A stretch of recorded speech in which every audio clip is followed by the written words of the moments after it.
এটা হচ্ছে কুয়েতের আল অফরা জামিয়া। এই মাঠের মধ্যে সবসময় বাংলাদেশিদের জন্য মিলন মেলা।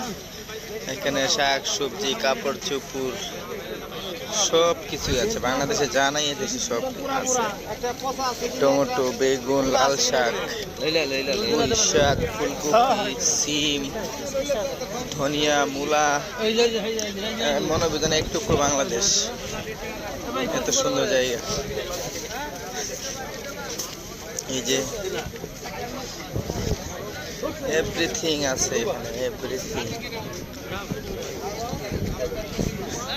সিঙ্গারা, তারপরে ঝালমুড়ি, দেশি মোরগ,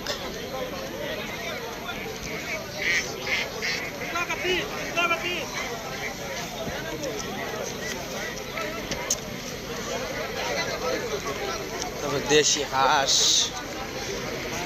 সব কিছু আপনার নিজের ছবি দেখতে পারতেছেন।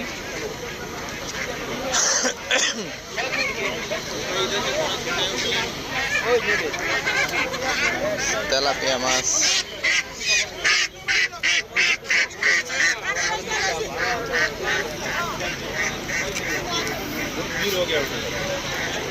মোট কথা এখানে আসলে মনে হয় যে আমরা বাংলাদেশে আছি। টোটালি বাঙালি, মাছরি, পাকিস্তানি, হিন্দি, মোট কথা যে প্রবাসীদের জন্য একটা মিলন মেলা এই জায়গাটা।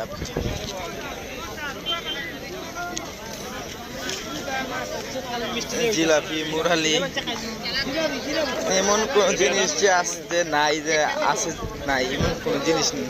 সবজি, সব ধরনের সবজি এখানে আছে।